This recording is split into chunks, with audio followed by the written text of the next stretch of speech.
Hey, this is James. You're probably aware by now, hopefully you are, that my new book, The Business of Redemption, is out. It's on Amazon, it's on my website, jamesarthurray.com, it's in bookstores, and I hope you'll pick up a copy because I think I was really inspired to write this in this particular time. Because what we're all dealing with right now is so clearly laid out in how to get through it in this book. It's time for all of us to redeem our lives and to redeem our business. Redemption, properly defined, means to gain or regain something by paying the price. And so now's the time to pay the price. Now's the time to take your power back.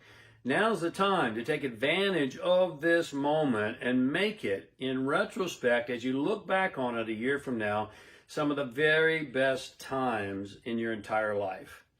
Let me read to you a section called Free Your Mind. When I was in prison, I kept journals diligently.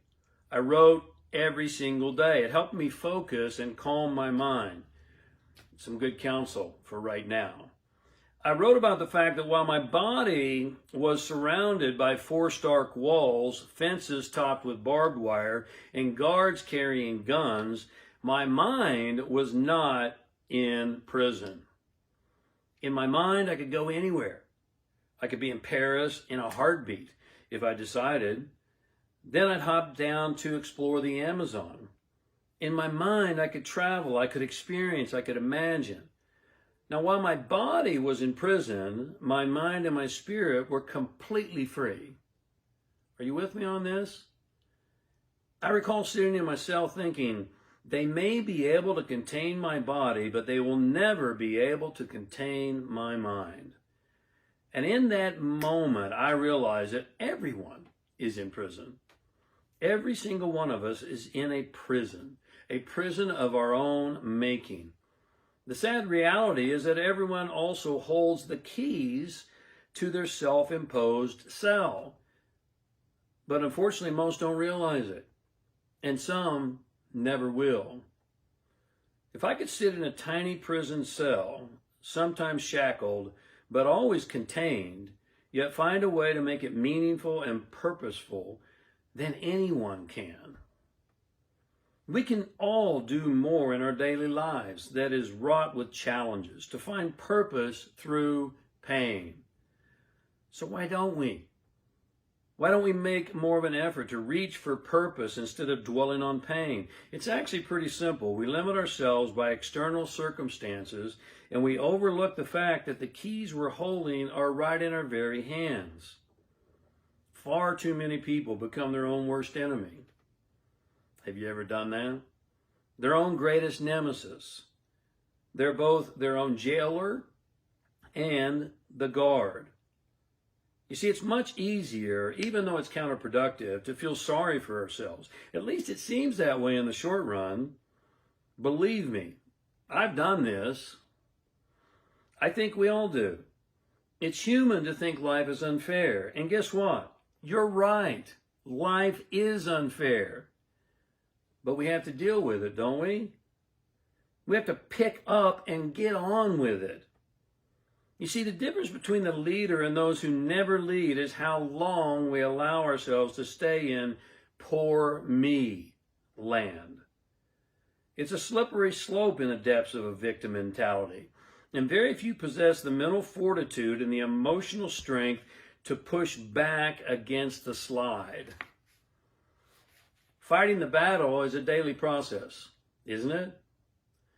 I had to do it to survive mentally, and it's one of the most difficult things I've ever done. More difficult even than the physical training I went through during my competitive bodybuilding days. You see, physical discipline is a piece of cake by comparison. Mental and emotional mastery are decidedly more difficult. I began to crawl out of the morass of self-pity and why me. I stopped dwelling on how much it all sucked and focused instead on the Navy SEAL motto, embrace the suck. I had to embrace it because I wasn't going anywhere anytime soon. My only choice for survival was to liberate myself from the victim mentality, to find meaning in the meaningless, to turn trash into treasure, to find purpose in my pain.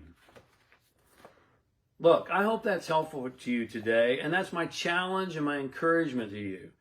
I hope you'll read the book because I think it's very, very timely. In fact, I know it is. Bersabeh and I are continually putting videos together. I'm putting out a daily blog every single day. We're posting many blogs. We're doing everything we can to support you during this challenging time. It's a turbulent time. Let us help you. Visit my website, jamesarthurray.com. There's a whole host of tools there for you. Make an investment in yourself right now. And 1 year from today, you'll look back on today and realize, just like I did, that maybe it was the greatest time in your life. God bless.